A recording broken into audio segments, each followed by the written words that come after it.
The Senate hearing room was already tense when Jasmine Crockett took her seat. Cameras lined the back wall, microphones angled forward like weapons waiting to be fired.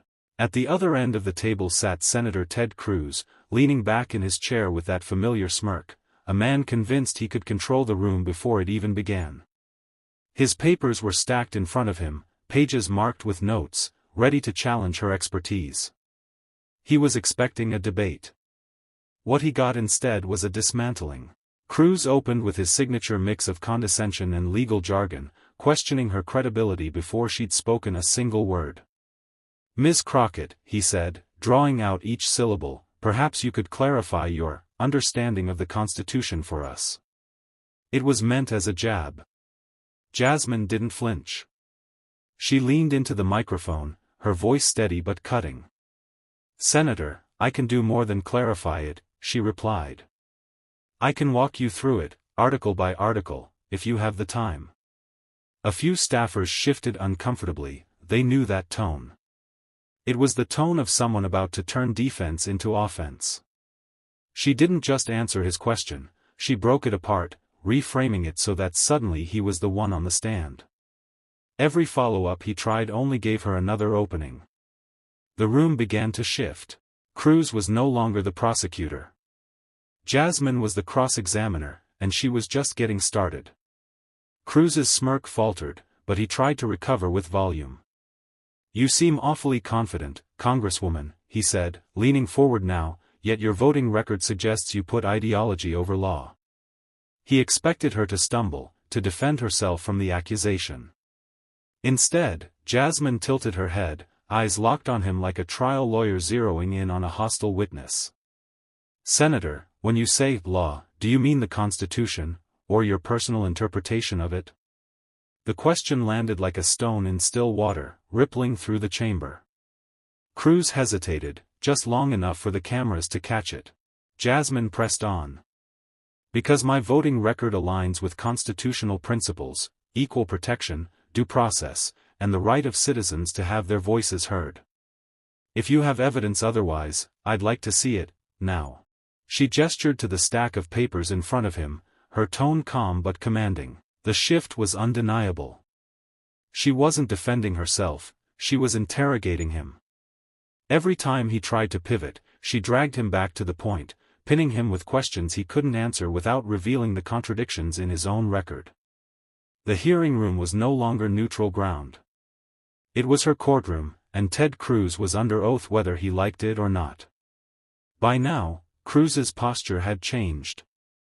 The easy lean was gone. He sat upright, shoulders squared, his pen tapping faster against the desk. "Congresswoman, let's not play games," he said, attempting to regain control. But Jasmine's expression didn't soften, if anything, her eyes narrowed. "No games, Senator," she replied smoothly. "Just facts. And since we're talking about law, maybe you can explain why you've supported legislation that directly contradicts Supreme Court precedent?" The question was surgical, and Cruz knew it. He started into a long, winding explanation, peppered with buzzwords meant to distract from the substance. Jasmine didn't let him. "Yes or no will do," she interrupted, voice sharp enough to cut through his filibuster. "Did you vote for it or not?" Silence hung for a beat too long. "Yes," he admitted, reluctant. Jasmine leaned back slightly, letting the admission linger in the air for the audience and cameras to absorb. Then she delivered the blow. "Then you weren't upholding the law, you were undermining it." A murmur swept through the room. Cruz glanced toward the chairman, but there was no rescue coming. In that moment, everyone watching knew the power had shifted entirely. The cross-examination was no longer subtle. It was relentless, and Ted Cruz was running out of air. Cruz tried to mask his discomfort with a smirk, but his eyes betrayed the irritation building under the surface. "Congresswoman, I don't appreciate being interrogated like a defendant," he said, forcing a laugh. Jasmine didn't blink. "Then maybe stop answering like one," she shot back. The remark drew a low chuckle from the press bench, and even a few aides ducked their heads to hide smiles. Cruz cleared his throat, shifting his papers as if rearranging them could reset the exchange. Jasmine pounced. "You've built a career on presenting yourself as a champion of the Constitution," she said, her tone calm but edged with steel. "So tell us, why does your interpretation seem to change depending on who's in power?" Cruz started to speak, but Jasmine raised her hand slightly, halting him mid-breath. "I'll make it easier for you," she continued. "When a Democrat holds the presidency, you call executive action an overreach. When it's a Republican, you call it leadership. Which is it, Senator?" The camera zoomed in as he fumbled for words, the contradiction glaring in real time. She didn't raise her voice, she didn't need to. Each question landed like a hammer on the witness stand, leaving Cruz visibly searching for an escape that wasn't there. The tension in the room was no longer just political, it was personal. Cruz leaned forward, elbows on the table, lowering his voice as if that would shield him from the cameras. "Congresswoman, I think you're grandstanding." Jasmine's lips curled into the faintest smile.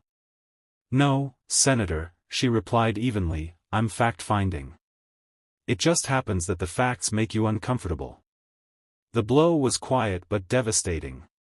She flipped open a folder in front of her, revealing a series of highlighted documents. "Here," she said, sliding a page toward him. "This is your 2017 Statement on States' Rights.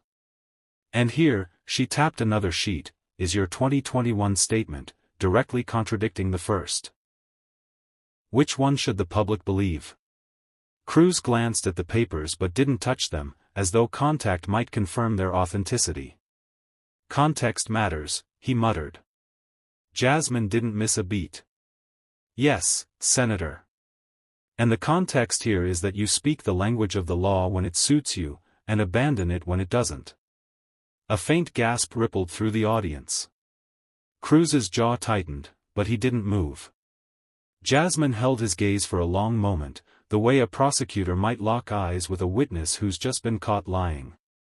The message was clear, this was her courtroom, and he had just perjured his credibility. By now, Cruz's strategy had shifted from deflecting to outright stalling. He sipped water, adjusted his tie, and shuffled his notes, but every movement screamed discomfort. Jasmine leaned in just enough for the microphones to catch her voice. "Senator, the people watching at home don't care about theatrics. They care about truth. So let's strip away the fluff. Did you knowingly mislead your constituents?" Cruz's head snapped up. "Absolutely not," he said, a bit too quickly. Jasmine tilted her head, eyes narrowing. "Then you'll have no problem explaining why your 2020 campaign ads contained claims your own legal team admitted were unverifiable." The words hit like a punch, and the cameras caught the exact moment Cruz blinked, too long, too slow. He opened his mouth, but Jasmine was ready. "This isn't about winning an argument, Senator. It's about whether the law means anything when it's in your hands." Her tone was calm, almost conversational, but every syllable carried the weight of an indictment. The audience was silent, the tension wound so tightly it felt like the air might split. Cruz glanced toward his aides, but they stayed still, knowing any movement would be captured on film. Jasmine had locked him in a rhetorical cage, and every attempt to move only made the bars closer in. Cruz tried to rally, forcing a laugh that didn't reach his eyes.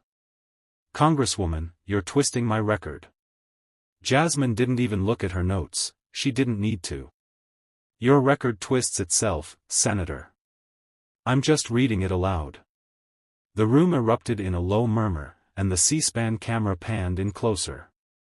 She reached for another document, this one stamped with an official committee header. "Here's your testimony from the energy hearings last year. You claimed you opposed corporate subsidies. But 2 months later, you co-sponsored a bill granting $1.2 billion in tax breaks to the same corporations." Cruz started to speak, but Jasmine's voice cut clean through his. "Do you call that consistency, or hypocrisy?" The question landed like a gavel. He shifted in his seat, visibly cornered, his fingers drumming the desk. "There were circumstances," he began. Jasmine didn't let him finish.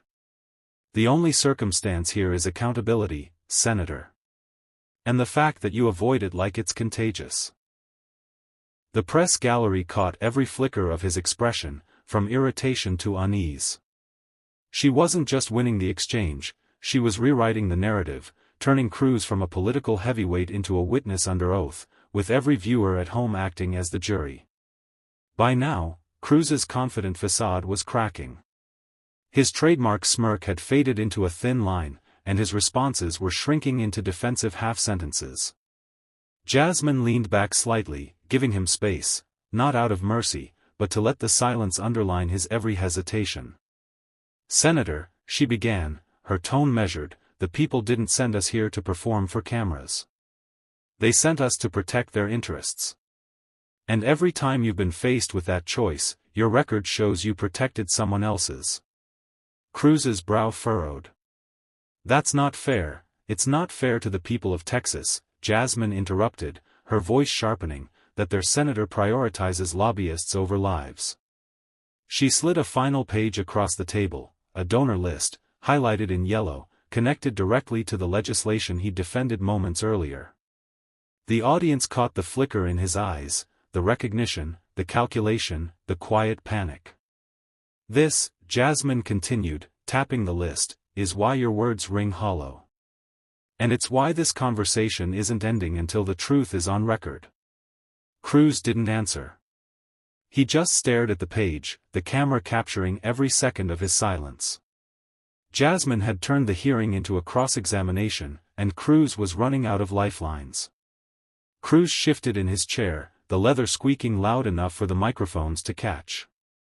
He tried to force a grin, but it faltered under Jasmine's steady gaze. "Congresswoman, you're making this personal," he said, attempting to reclaim the narrative.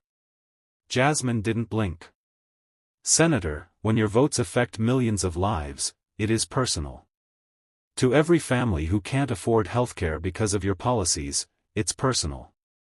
To every voter silenced by gerrymandering you defend, it's personal." The words cut through the chamber like a blade.